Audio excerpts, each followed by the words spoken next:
Welcome to the Pulse with Peter B. I'm guest host Nicolette Ayala.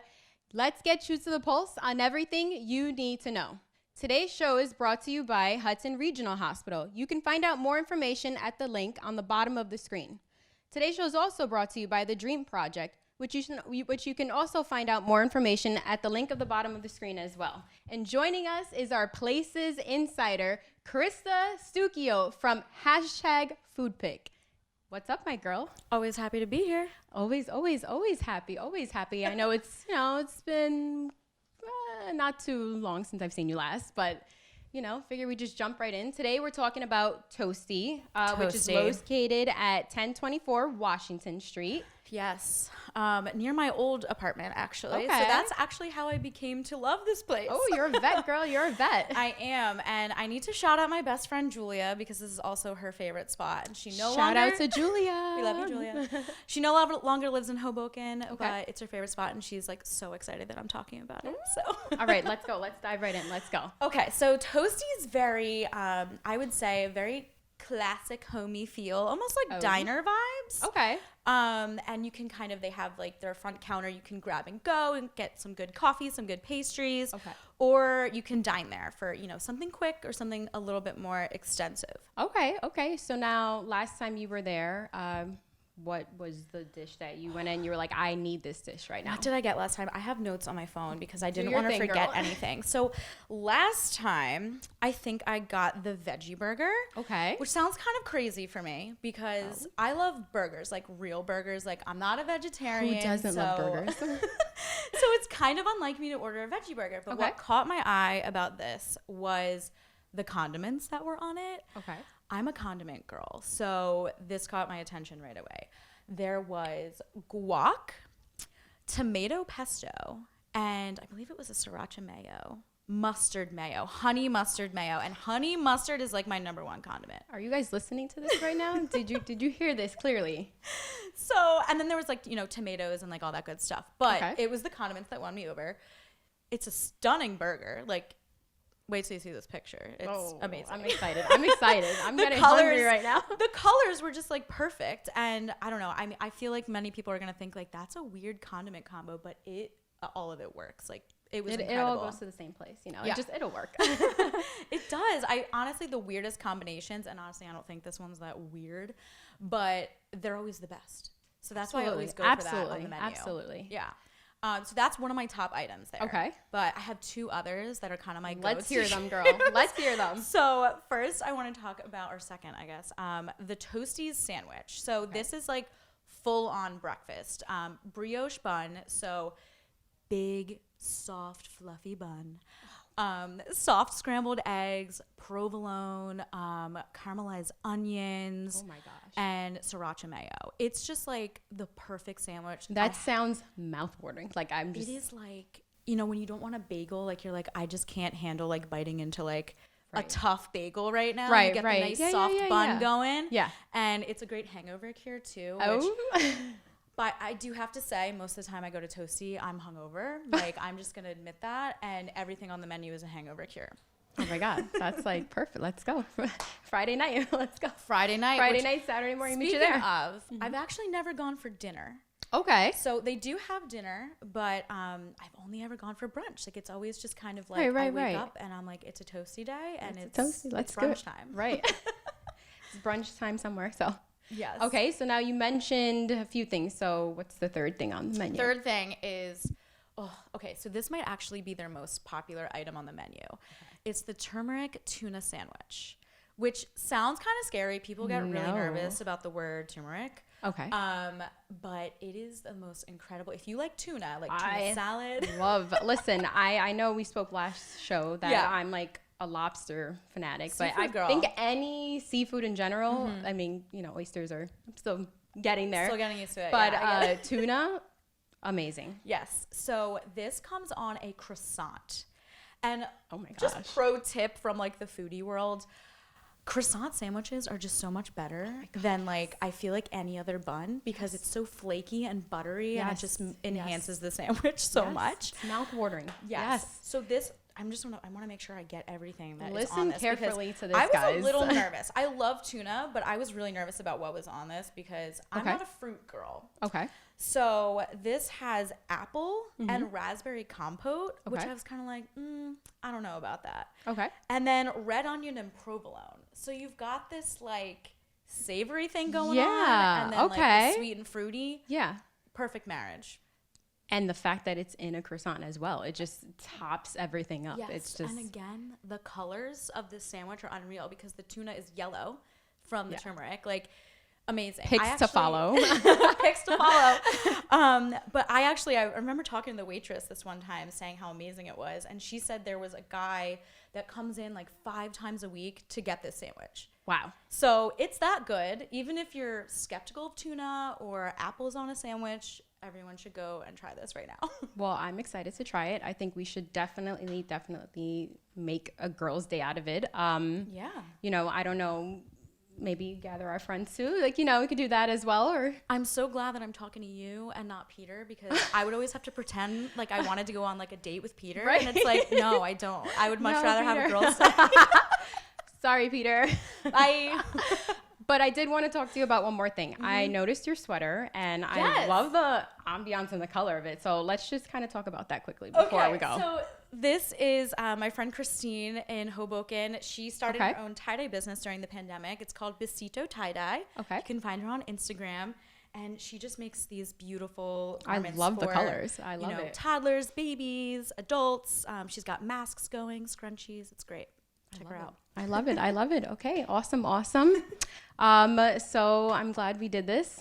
Yeah. And I think we Always. should definitely do this again soon. Totally. We are going to actually I think Toasty is BYO. So Oh, okay. we should get some drinks and head over Let's- and have a brunch because I always go hungover and I just forget about that. Oh my God. I better call them up and ask them that.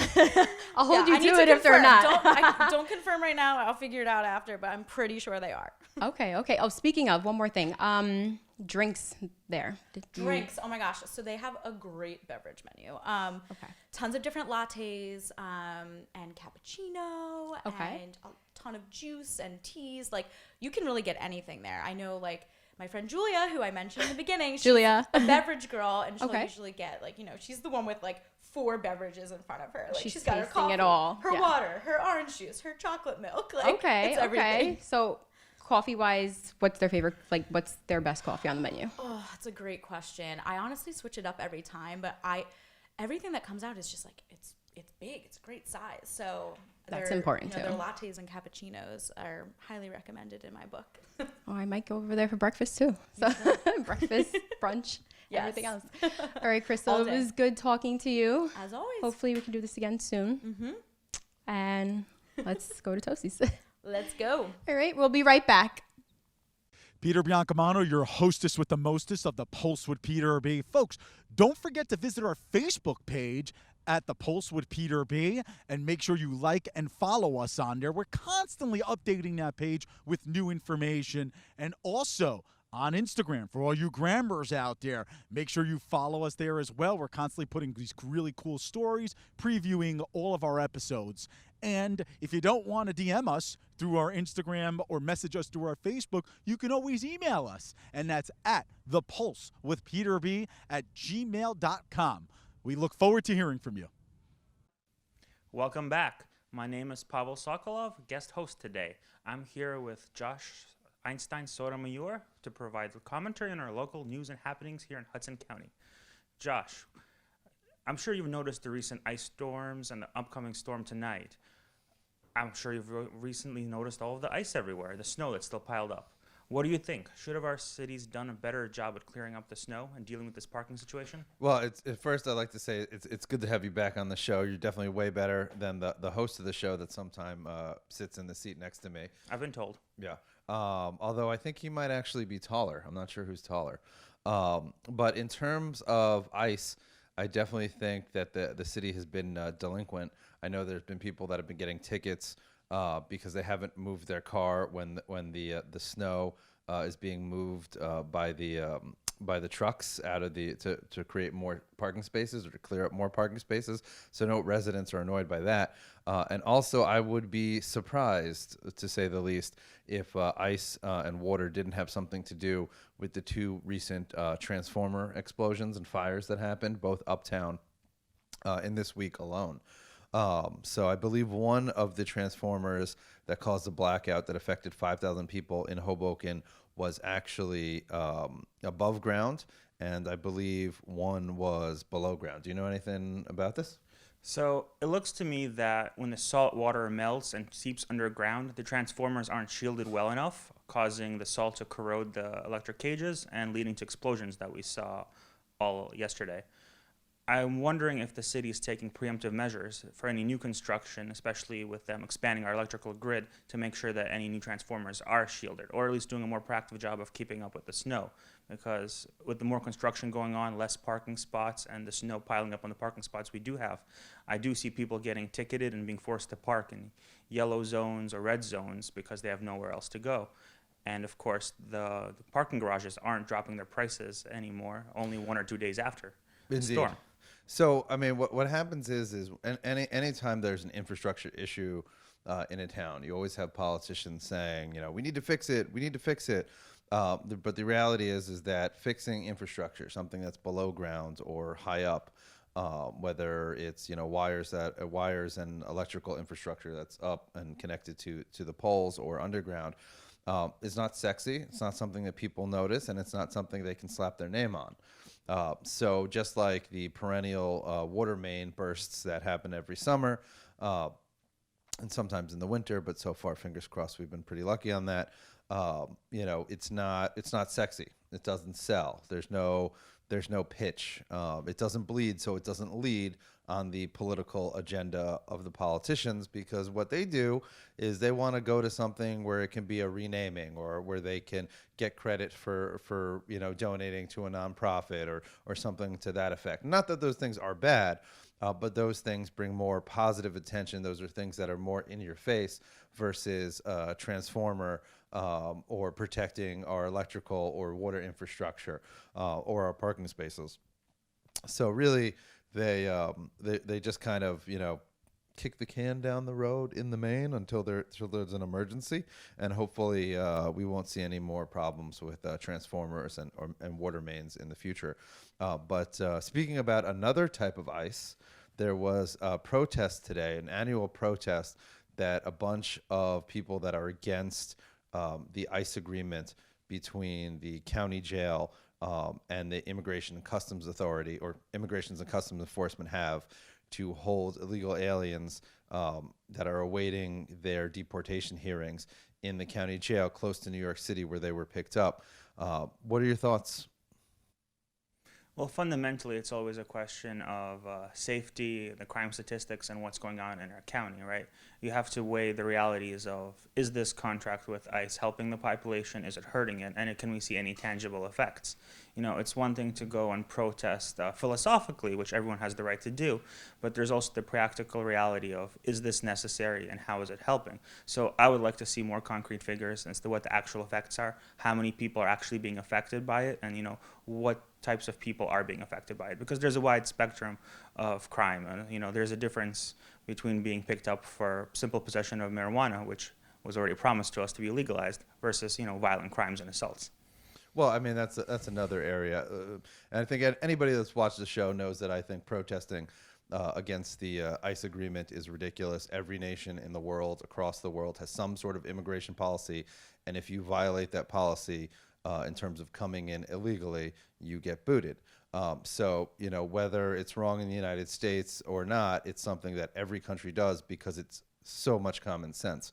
But when you brought it to marijuana for a second, I don't think many people are aware that marijuana, even though the voters of New Jersey voted to make it legal, is still technically a felony offense according to New Jersey state law. Isn't that ridiculous? We voted for it in a plebiscite, in a referendum.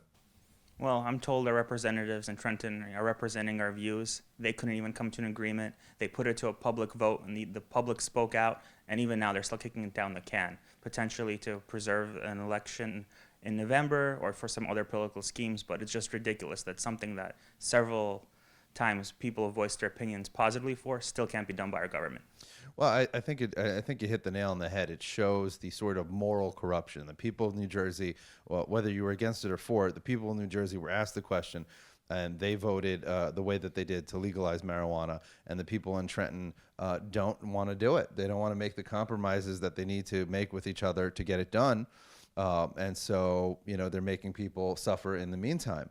And they're also degrading the idea of democracy where you ask people to vote on a particular question. But that sort of moral corruption is different, but brings us to another type of moral corruption. Two former elected officials in Hudson County, one a former assembly person and I believe mayoral candidate in Bayonne, and a former, I believe is the president of the Jersey City Board of Education, were indicted, I believe today, or arrested for taking bribes. And it's just unfortunately more Hudson County and traditional politics as usual. What do you think? I mean, I think it's a sad state of affairs where the status quo is the expectation of there being corruption. It's always good to see that the prosecutor's office is taking a stand and actually catching these criminals, but it does show that there's endemic rot up and down throughout the system, because there is an expectation that if someone is going into public office, what are they getting out of it? And that just shows a deep level of apathy and corruption of what we expect from our elected officials. We're supposed to expect the best out of them, that they should lead by example and, guide us and, do their jobs as representatives. And yet all we see is them lining their own pockets, which makes us question, why do we keep reelecting these same type of people when instead there are other grassroots alternatives that at least have a well-meaning heart and want to put in effort to do good, positive work instead of just resting on their laurels and trying to collect as much money as they can. Oh, 100%. Couldn't agree with you more. I think that obviously everyone is presumed innocent until proven otherwise. But at the same time, we all know in the state of New Jersey and in Hudson County how shady and corrupt our political elected officials, the vast majority, if not all of them, are. So.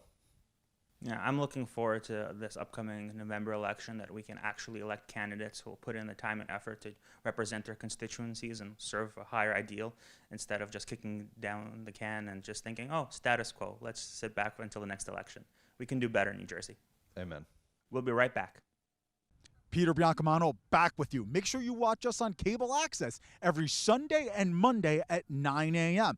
Optimum Channel 18, Files Channel 46, and Comcast Channel 190. And also, every Sunday, 9:30 a.m., we post our new episode and our segments, our individual segments, on our YouTube page. You're not going to want to miss it. Please subscribe to our channel there. We'll see you there. Welcome back to the Pulse with Peter B. Peter Biancamano, back in the host chair. I want to thank Pavel Sokolov last segment for filling in as guest host, and it just got eerily quiet in this bar that I'm in right now, but that's okay. We are located here at Farside, located at 531 Washington Street, and I'm so happy to be joined by Darnell Deans, my good friend and owner here. How are you, Darnell? Good. Going real well. They're going real well, exactly. So Darnell, talk to me. We were talking off camera, and unfortunately, at the beginning of the pandemic, you were actually closed for 3 months. Yeah.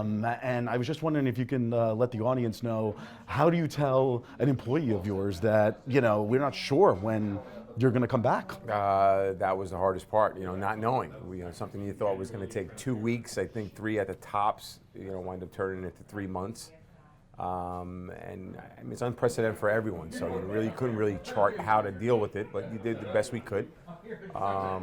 Luckily, our employees were able to hold on. Some were not. We lost some as a result. But as I said, it's hard for everyone to deal with the unprecedented times. But luckily, we were able to get through those 3 months, survive it, be able to reopen and get our feet back on the ground. Yeah, that's fantastic. And they say, and I'm going to steal a line actually, folks, from Mike the Situation over here. God bless me, right from Jersey Shore, that the comeback is better than the setback. Correct? Absolutely. Absolutely. And you reopened 3 months later, and I'm sure you saw a steady stream of your regulars come back. Let's just say. Oh yeah, we did. We you saw a pent-up demand for a lot of people that wanted to come back. I guess they were tired of sitting in the house. Everyone was a little reluctant to go out, I guess, to start circulating again. But we did it outdoors because that's where we could have started. And you start to see it come back a little bit. It's slowly but surely, people felt more comfortable about being outside and around other people, and you saw that start to develop. It made us tweak our business. We had to go more on the food side, where we were probably more alcohol before. We were definitely more food-driven now, and we saw the difference in the clientele. And again, the urge for people to want to get out of the house. That was the real pent-up demand that we saw the first couple of months, and through the summer, really. Kind of stayed through us the whole time. Yeah, and one of the things that I find amazing, and we speak about it a lot in our government and politics segments all the time, is when the state government says that we needed to decrease the capacity after it was increasing, and then they put the 10 p.m. curfew, which thank God is gone, and then they say to you, well, the science is telling us that most of these contaminants or most of these people getting infected, I should say, I said contaminants, excuse me, infections, was from indoor house parties. Right. So, and again, we don't want to knock anybody at the government level. I mean, this is relatively new, but it's just the miscommunication and the, not so much the miscommunication, but the almost like, the reversal of facts all the time, based on, exactly, right. That's the hard part. In the summer, you got ready to reopen. We were excited about that, and you prepared for it, you prepped for it, you bought the supplies, and you get ready, and then you find out you couldn't open. Right. So that's hard. That's hard to deal with. It's hard to plan for. You're in a perishable business. You can't leave. The shelf life is there. It's real. These things do spoil. They do have to be thrown out, and they cost money to do that. So you don't really want to go all out, but you got to be ready for your guests when they come in the door. You want to have the products available. So that was the hardest part, not knowing. And then, I guess a little later on when the winter came around and hearing the news that the infection rate at home was higher than restaurants. So why are the restaurants getting affected and not house parties? It's hard to control it at home. It's hard to go in someone's home and tell them what to do. Exactly. You got to respect that. We're Americans. We live free. That's the plan. So you understand, I think the restaurant and the hospitality industry was kind of treated unfairly. I think a little bit more than others. Most have weathered it, some have not. It's been unfortunate, but like I said, it's unprecedented. No one knew, I guess, how to really deal with it. Everybody was doing the best they could, and we did. You do what you can to survive. Exactly. And how are you doing now? Of course, capacity has been increased to 35% from a few weeks ago. I mean, still not where I think it needs to be. No, not at all. I don't think anybody needs to be, but I guess baby steps, correct? Oh, it helps. Yeah, hey, listen, we'll take it. Every 10%, you don't have a choice, exactly. Right, every 10% and that's what's is a couple unfortunate. more people in the door. So, so it's coming welcome. With welcome arms, absolutely. Luckily for us, we have a little bit of outdoor seating. Made it a little easier for us to deal with it in the winter. People, they're troopers, but and the customers too, to sit out in the cold and go through that, and want to patronize the smaller businesses. You see that in people right now. Isn't that great? Yeah. And that's great. That says a lot. That really makes a difference when you see someone that walks in the door and you're there because you're a small business. That means a lot. And that's important because we've done plenty of spotlights on small businesses and especially in the Hoboken area, but the Hudson County area. And I'm sure you will agree with this statement, but every single small business we went to, they said the Hoboken people have just been phenomenal to our business. Tremendous. I mean, they knew what businesses are going through, and I mean, the kindness is really shown. Absolutely, hands down. The people in the town have been supportive. Even the mayor and the government. I mean, everybody. They've been supportive. Yeah, local government's been great. They've been there. I cannot throw stones at what they've been trying to do to help the businesses, but to see it in the customers that have come in and again, say that they're supporting the small business, that they're there for you. That's made a big difference, and the people at Hoboken, especially around here, have been very supportive. Anyway, well, you spoke about the restaurant moved into a little bit of a more of a food realm, and I think we're going to try some of your great dishes here on the new menu. Super. So why don't we do it? All right, Darnell, I asked for 2 or 3 dishes, but you outdid yourself. We outdid it, yeah. Exactly. Got to go for it. So talk about the rationale behind these new menu items and why you decided to bring them aboard, and then we'll go dish by dish of what we have in front of us here. All right, so we really wanted to concentrate more on the barbecue side of it, a southern flair to the menu, if you will. We added some new barbecue items that we are smoking 16 hours. We got a brisket that we've added. pulled pork, and a chicken. And I already ate half the pulled pork sandwich, folks, but don't make fun of me. And the pulled pork comes with fries and some dipping sauces, correct? Right, so you got 3 sauces. There's a ghost pepper sauce, very what I'm flavorful, a little spicy. We're going to use actual ghost pepper in there. We've got a sweet sauce and a classic sauce. More traditional of a barbecue sauce, obviously sweet versus a classic. All sauces are made in-house, fresh. Nothing's bought. None of our sauces here are purchased outside. So that was really, again, a flair to go after the southern style of what we're trying to do. Speaking of southern style, shrimp and grits is as southern as it gets. Yeah, you can't get but more that looks southern like a shrimp and twist. grits. Exactly. Yeah, so we're doing a shrimp and grits on our brunch menu. We added a brunch menu this fall. This fall. Shrimp and grits was a staple on there. It did so well, we added it to our regular menu. Wow. It's a cheese grits with bacon and shrimp. It's been a popular item, so popular again that we moved it onto our regular menu. That is phenomenal. Yeah. That is so good. And let me tell you, there's not many places that do shrimp and grits right in the north. Far Side does it right. 531 Watson Street. Hard to pull off. We've had some Southerners stamp it, so it's No. been Southern approved. All right, there you go. There you go. And of course, you can't come to a bar without classic bar fare, which Staple. is these wings. Talk to me about Wings are a staple. the sauce on here. So that's our Asian Zing sauce. That's the sauce that we won the local town competition with. Wing and a prayer. Wing and a prayer. Congratulations, Best yeah. wings in town. Again, that's also made in-house. It's got a sweet and sour spice to it. It's one of our most popular wings here. Like I said, one of the most popular, winner of the contest, and definitely one of our I best can wings. feel that zing. Now I know why you say that. Because it starts out sweet and it goes right to the sour. Gives you a little pop at the end. Yeah, Yeah, 100%. No doubt. No doubt. And then moving on, we got some tacos, it looks like here. So that's going to be our barbecue taco, chicken taco, excuse me. That's done with also the same 16-hour smoked meat that we're using for the pulled pork sandwich. That's our chicken version. Same thing there. You can change the protein that's inside. You get a brisket, you get the pulled pork, or the chicken. That happens to be the chicken when you're trying. So fresh, folks. So fresh. Wow. You can taste that pico de gallo almost in there. Chopped in-house, Chopped in, all done beautiful. fresh. Absolutely. And then, of course, we're going to go forward here. And it looks like we have a classic chicken sandwich, which is like a big popular thing these days. You got to have a chicken sandwich. I guess Right? that's Yeah. the key to success nowadays, Exactly. right? So we're trying to put Popeyes to shame here. That's Yeah. what we're trying to do. Put them It's out better. of business. I had it. As you can see, I already ate half of it. So yeah, that's our chicken sandwich. Same thing that showed up on our brunch menu this fall. We did so popular, we moved it over to our everyday menu. It's a 6-ounce chicken breast with a coleslaw dressing on it. And it's, again, popular. It's done really well for us. It's got a great flavor to it. All done in-house, nothing frozen. Everything's prepped in-house, fresh every day. And then, of course, the final countdown, as they say, correct? And you have another classic bar fare dish in a mac and cheese. Yeah, mac and cheese, another staple, right? And I'm So thinking yeah, right there's in. How many cheeses? 7 cheeses in there. Also, we got a cheese sauce in there as well. So you can also add that with any of the protein meats that we do with the smoke. You can do a brisket in there. We do that as a special sometimes. That's phenomenal. You could do it with the pulled pork or the chicken mixed inside. That is so good. Yeah. So creamy. It's a hearty. It's a good meal. It's definitely Hearty, I you're mean, gonna walk geez. away happy. I'm just, the good thing we have the to-go boxes behind us because we're going off after this. So Darnell, talk to me about where people can, what are your hours here, where people can find you on social media, so on and so forth.